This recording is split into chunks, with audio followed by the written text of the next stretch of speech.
Bismillahirrahmanirrahim. Assalamualaikum warahmatullahi wabarakatuh. Eh, apa kabar rekan-rekan mahasiswa yang saya hormati? Alhamdulillah kita bisa bertemu melalui materi video kali ini. Dan saya juga telah membahas beberapa aspek tentang tujuan ya dan fungsi dari teknologi, khususnya nanti dalam pembelajaran bahasa di kelas. Dan kemudian juga kita telah bertemu dalam diskusi virtual melalui website online learning kita yang telah teman-teman kerjakan minggu yang lalu. Juga teman-teman sudah membuat um, rangkuman ya dari makna tentang epistemologi, terus kaitannya dengan metode pembelajaran, dan kemudian kita membahas sedikit tentang apa namanya uh, objectivism dan behaviorism.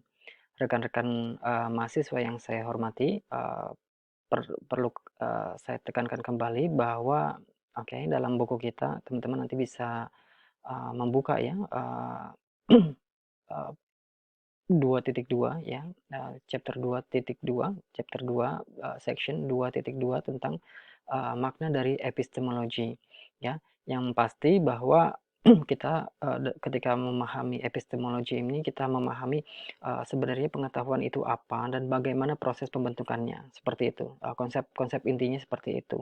Dan dalam konteks kita ya, dalam video singkat ini saya tidak akan berbicara panjang lebar tentang epistemologi, tapi makna yang ingin saya tekankan bahwa bagaimana ilmu terbentuk dan bagaimana prosesnya, itu yang terpenting. Dan dalam konteks kita ya, ini dalam konteks kita bahwa epistemologi ini nanti kita akan berbicara langsung pada konsekuensi logisnya atau praktisnya dalam bagaimana nanti kita mengajar ya.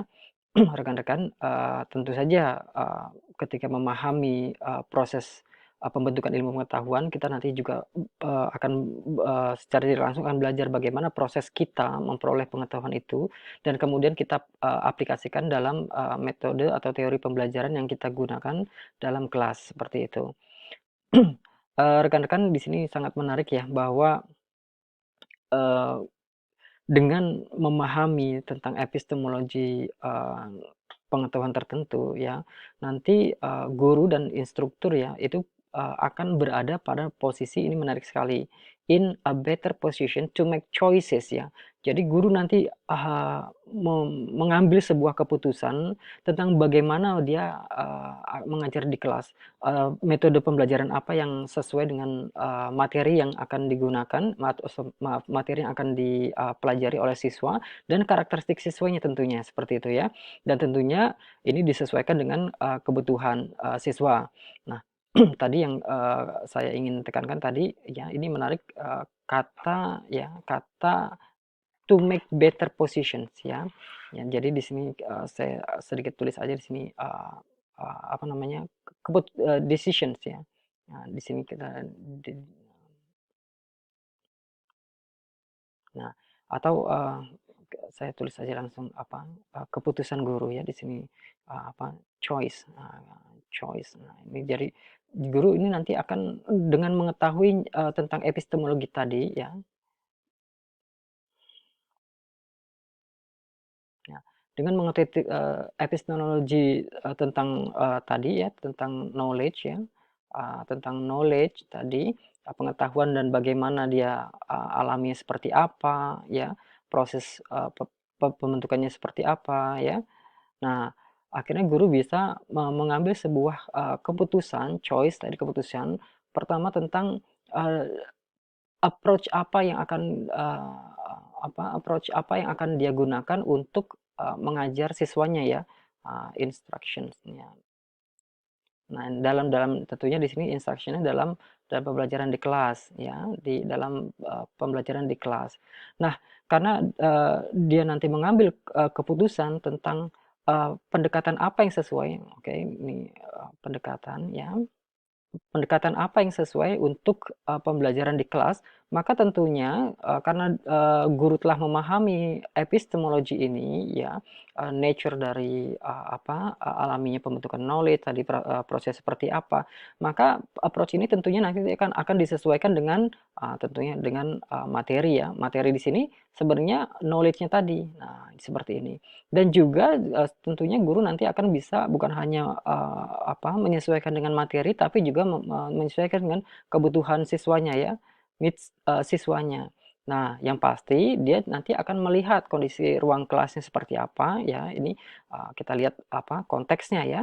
Nah, ini konteks. Nah, konteks kelasnya tentunya di sini ada konteks kelasnya tadi ya, terus konteks siswanya ya atau studentsnya. Nah, artinya tadi dengan memahami tadi epistemologi yang kemudian guru memahami teori pembelajaran atau teori pembentukan knowledge-nya tadi, maka sekali lagi ini bisa menjadi dasar guru untuk mengambil sebuah keputusan ya atau decisions ya, mengambil sebuah tindakan approach apa yang sesuai dengan pembelajaran ya, khususnya tentang materinya tadi, apakah siswa butuh apa yang siswa butuhkan dari materi dan bagaimana penyampaiannya, tentunya nanti juga disesuaikan dengan karakteristik siswanya. Di sini saya tuliskan ada karakteristik kelasnya ya, dan karakteristik students-nya seperti itu. Nah, rekan-rekan, kita kembali di sini bahwa sekali lagi ya, dengan keputusan ini maka guru tahu ya how to approach their teachings ya, bagaimana dia harus mengajar ya yang disesuaikan dengan kebutuhan siswanya di sini. Nah, setelah ditulis ya kebutuhan siswanya ya, within the many very many different learning context. Nah, ini tadi saya sebutkan di sini ya, different learning context. Nah, ini saya ulangi sekali lagi. Oke. Nah, different learning context. Nah, artinya situasi kelasnya berbeda satu guru dengan guru yang lain. Jadi dalam konteks ini ketika nanti menggunakan teknologi, teknologinya juga harus disesuaikan dengan materinya tadi ya. Nah, terus kebutuhan siswanya, konteks kelasnya, dan semuanya nanti harus dipertimbangkan secara keseluruhan adalah pendekatan pembelajaran apa yang akan digunakan oleh guru di kelas seperti itu. Oke, nah ini adalah sedikit review saja tentang epistemologi dan kenapa kita membutuhkan pemahaman tentang epistemologi tentang pembentukan knowledge ya, pengetahuan dan proses pencapaiannya. Nah, sekali lagi dengan rekan-rekan mahasiswa saya ingin tekankan bahwa teknologi ya dalam pertemuan kita sebelumnya kita mengatakan teknologi itu adalah sebuah ya tools tentu ya, tools ya, tentu sebagai alat ya, alat untuk mencapai sebuah tujuan tertentu, tapi juga ya, ketika mencapai tujuan itu bukan hanya mengandalkan kepada alat. Nah, kalau mungkin ini yang konkret ya, konkretnya. Tapi juga berupa sesuatu yang tidak nyata ya, dalam bentuk methods ya. Nah, ini atau metode. Jadi teknologi dalam konteks ini itu dapat berupa zohirnya itu konkretnya adalah alat dan juga dalam bentuk metode. Nah, seperti itu. Rekan-rekan, epistemologi ini ya kan teknologi ini untuk mencapai tadi, ada mencapai objektif ya, ya, mencapai tujuan tertentu. Nah, tujuan tertentunya tujuan apa? Tentunya tujuannya knowledge kan gitu. Knowledge apa yang dia mau mau siswa peroleh.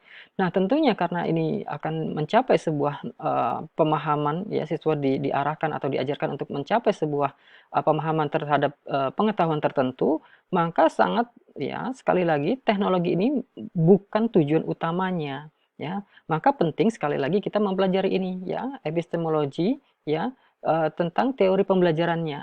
Nah, oleh karenanya kalau guru tidak memiliki pemahaman tentang epistemologi terhadap knowledge itu sendiri, maka penggunaan teknologi sebagai alat mungkin saja ya alat yang digunakan tidak akan mencapai tujuan yang diinginkan atau metode yang digunakan tidak mencapai tujuan knowledge yang diinginkan oleh guru.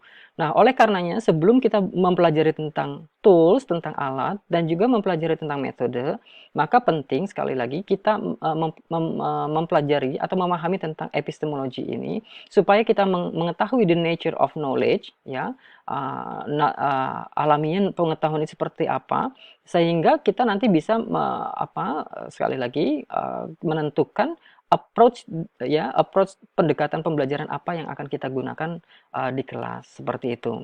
Baik, rekan-rekan, ini adalah hanya review tentang, epistemologi pembelajaran dan kenapa kita penting dalam kaitannya dengan, teknologi, ya.